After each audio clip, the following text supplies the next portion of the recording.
Assalamualaikum warahmatullahi wabarakatuh. Kami dari kelompok 2 akan menjelaskan atau mempresentasikan tentang psikologi pesan untuk mata kuliah psikologi komunikasi. Nah, di sini kami terdiri dari 4 orang. Yang pertama ada saya sendiri, Anissa Amalia, dan ada teman saya, Debbie Aureli, Dani Septian, dan Nur Fajriya. Nah, di sini saya akan jelaskan tentang teori psikologi pesan. Seorang psikolinguistik dari Rockefeller University, Georgia A. Miller, pernah menulis, kini ada seperangkat perilaku yang dapat mengendalikan pikiran dan tindakan orang lain secara perkasa. Teknik pengendalian ini dapat menyebabkan Anda melakukan sesuatu yang tidak terbayangkan. Anda tidak dapat melakukannya tanpa adanya teknik itu. Teknik itu dapat mengubah pendapat dan keyakinan, dapat digunakan untuk menipu Anda dan dapat membuat Anda gembira dan sedih. Dapat juga memasukkan gagasan-gagasan baru ke dalam kepala Anda, dan juga dapat membuat Anda menginginkan sesuatu yang tidak Anda miliki. Dan Anda pun bahkan dapat menggunakannya untuk mengendalikan diri Anda sendiri. Teknik ini adalah alat yang luar biasa perkasanya dan dapat digunakan untuk apa saja. Nah, manusia itu mengucapkan kata-kata dan kalimat dengan cara-cara tertentu. Setiap cara berkata memberikan maksud tersendiri. Cara-cara ini juga kita sebut paralinguistik. Tetapi manusia juga menyampaikan pesan dengan dengan bahasanya. Misalkan dengan bahasa isyarat. Ini disebut dengan pesan ekstralinguistik. Pesan paralinguistik dan ekstralinguistik itu akan kita uraikan dalam satu bagian yang kita sebut pesan nonverbal. Nah, apa sih itu bahasa? Atau apakah bahasa itu? Ada dua cara untuk mendefinisikan bahasa fungsional dan formal. Nah, definisi fungsional melihat bahasa dari segi fungsinya, sehingga bahasa diartikan sebagai alat yang dimiliki bersama untuk mengungkapkan gagasan atau socially shared means for expressing ideas. Definisi formal menyatakan bahasa sebagai semua kalimat yang terbayangkan, yang dapat dibuat menurut peraturan tata bahasa. Tata bahasa meliputi 3 unsur, yaitu fonologi, sintaksis, dan semantik. Menurut Georgia Miller, untuk mampu menggunakan bahasa tertentu, kita harus menguasai ketiga tahap pengetahuan bahasa di atas dan ditambah 2 tahap lagi. Pada tahap pertama, kita harus memiliki informasi fonologis tentang bunyi-bunyi dalam bahasa itu. Tahap yang kedua, kita harus memiliki pengetahuan sintaksis tentang cara pembuatan atau pembentukan kalimat.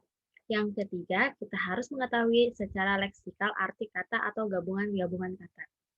Yang keempat, tinggal kita dan dunia yang kita bicarakan. Yang kelima, kita harus mempunyai semacam sistem kepercayaan untuk menilai apa yang kita dengar. Selanjutnya akan diteruskan oleh teman saya, Debbie Aureli. Saya Debbie Aureli Rahmadani akan menjelaskan penjelasan berikutnya, yaitu bagaimana kita dapat berbahasa. Jadi, penemuan Victor menunjukkan bila dipisahkan dari lingkungan manusia, seorang anak tidak memiliki kemampuan berbicara.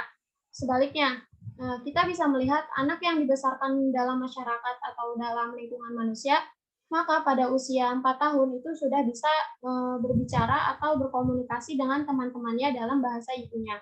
Dalam berbahasa, psikologi membagi ke dalam 2 teori, yaitu teori belajar dari behaviorisme dan teori naratisme dari Noam Chomsky. Menurut teori belajar, anak-anak memperoleh pengetahuan bahasa melalui 3 proses, yaitu asosiasi, yang berarti melazimkan suatu bunyi dengan objek tertentu. Yang kedua ada imitasi, yang berarti menirukan pengucapan dan struktur kalimat yang didengarnya. Dan yang terakhir atau yang ketiga itu ada peneguhan. Ya, peneguhan ini dimaksudkan sebagai ungkapan kegembiraan yang dinyatakan saat anak mengucapkan kata-kata dengan benar. Yang selanjutnya, bahasa dan proses berpikir. Secara singkat, teori dari yang disebut sebagai teori Worf atau Worfian hypothesis ini dapat disimpulkan bahwa pandangan kita tentang dunia itu dibentuk oleh bahasa, dan karena bahasa berbeda, maka pandangan kita tentang dunia pun akan berbeda juga. Secara selektif, kita menyaring data sensorik yang masuk, seperti telah diprogram oleh bahasa yang kita pakai. Dengan begitu, masyarakat yang menggunakan bahasa yang berbeda juga hidup dalam dunia sensorik yang berbeda juga. Dalam hubungannya dengan berpikir, konsep-konsep dalam suatu bahasa itu cenderung menghambat atau mempercepat proses pemikiran tertentu.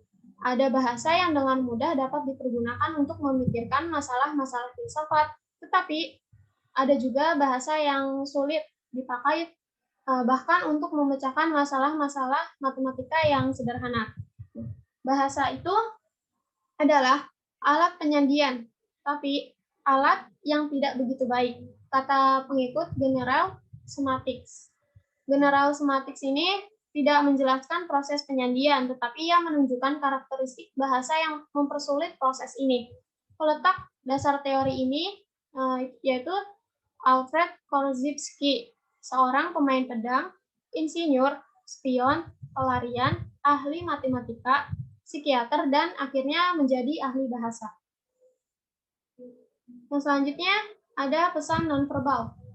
Pesan nonverbal adalah pesan yang menerjemahkan gagasan, keinginan, atau maksud yang terkandung dalam hati kita. Jadi contohnya kayak gini. Orang mengungkapkan penghormatan itu kepada orang lain dengan cara yang macam-macam. Kayak misalnya orang Arab menghormati orang asing dengan memeluknya. Terus ada orang-orang Polinesia yang menyalami orang lain dengan saling memeluk dan mengusap punggung. Ada lagi orang Jawa menyalami orang yang dihormatinya dengan sungkem. Terus orang Jawa juga duduk bersila menyambut kedatangan orang yang mulia. Tapi kalau orang Belanda itu malah berdiri. Gitu. Selanjutnya akan dijelaskan oleh Fajria. Kepadanya dipersilakan. Terima kasih.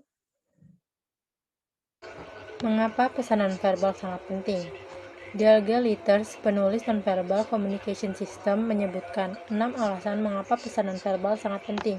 Yang pertama, faktor-faktor nonverbal sangat menentukan makna dalam komunikasi interpersonal. Yang kedua, perasaan dan emosi lebih cermat disampaikan lewat pesan nonverbal ketimbang pesan verbal. Yang ketiga, pesan nonverbal menyampaikan makna dan maksud yang relatif bebas dari penipuan, distorsi, dan kerancuan. Keempat, pesan nonverbal mempunyai fungsi metakomunikatif yang sangat diperlukan untuk mencapai komunikasi yang berkualitas tinggi. Yang kelima, pesan nonverbal merupakan cara komunikasi yang lebih efisien dibanding dengan pesan nonverbal. Yang keenam, pesan nonverbal merupakan sarana sugesti yang paling tepat. Organisasi, struktur, dan imbauan pesan. Organisasi pesan. Aristoteles dalam buku klasik tentang komunikasi The Art of Rhetorica menerangkan peranan taksis dalam memperkuat efek pesan persuasif. Yang dimaksud dengan taksis adalah pembagian atau rangkaian penyusunan pesan. Ia menyarankan agar setiap pembicara disusun menurut urutan, yaitu pengantar, pertanyaan, argumen, dan kesimpulan. 5 langkah dalam penyusunan pesan. Alan Hammond Roy pada akhir tahun 1930-an menyarankan 5 langkah dalam penyusunan pesan. Pertama, attention atau perhatian. Yang kedua, need, kebutuhan. Yang ketiga, ada satisfaction, pemuasan. Keempat, ada visualization, visualisasi. Kelima, ada action, yaitu tindakan. Jadi, bila Anda ingin mempengaruhi orang lain, rebutlah lebih dahulu perhatiannya. Selanjutnya, bangkitkanlah kebutuhannya, berikan petunjuk bagaimana cara memuaskan kebutuhan itu. Gambarkan dalam pikirannya keuntungan dan kerugian apa yang akan diperolehnya bila ia menerapkan atau tidak menerapkan gagasan Anda, dan akhirnya doronglah dia untuk bertindak. Struktur pesan. Kohler et al. Dengan mengutip Cohen menyebutkan struktur pesan sebagai berikut. Yang pertama, bila pembicara menyajikan dua sisi persoalan, yang pro dan kontra, tidak ada keuntungan untuk berbicara yang pertama, karena berbagai kondisi, waktu, khalayak, tempat, dan sebagainya akan menentukan pembicara yang paling berpengaruh. Bila pendengar secara terbuka memihak satu sisi argumen, sisi yang lain tidak mungkin mengubah posisi mereka. Sikap non-kompromistis ini mungkin timbul karena kebutuhan untuk mempertahankan harga diri. Mengubah posisi akan membuat orang kelihatan tidak konsisten, mudah dipengaruhi, dan bahkan tidak jujur. Yang ketiga, jika pembicara menyajikan dua sisi persoalan, kita biasanya lebih mudah dipengaruhi oleh sisi yang disajikan lebih dahulu. Jika ada kegiatan di antara penyajian, atau jika kita diperingati oleh pembicara tentang kemungkinan disesatkan orang, maka apa yang dikatakan terakhir kali akan lebih banyak memberikan efek. Jika pendengar tidak tertarik pada subjek pembicaraan kecuali setelah menerima informasi tentang hal itu, mereka akan sukar mengingat dan menerapkan informasi tersebut. Sebaliknya, jika mereka sudah tertarik pada suatu persoalan, mereka akan mengingatnya baik-baik dan menerapkannya. Keempat, perubahan sikap lebih sering terjadi jika gagasan yang dikehendaki atau yang diterima disajikan sebelum gagasan yang kurang dikehendaki. Jika pada awal penyajian, komunikator menyampaikan gagasan yang menyenangkan kita akan cenderung memperhatikan dan menerima pesan-pesan berikutnya. Sebaliknya, jika ia memulai dengan hal-hal yang tidak menyenangkan kita akan menjadi kritis dan cenderung menolak gagasan berikutnya. Begitupun sebaliknya. Kelima, urutan pro-kon efektif pada urutan non-prop bila digunakan oleh sumber yang memiliki otoritas dan dihormati khalayak.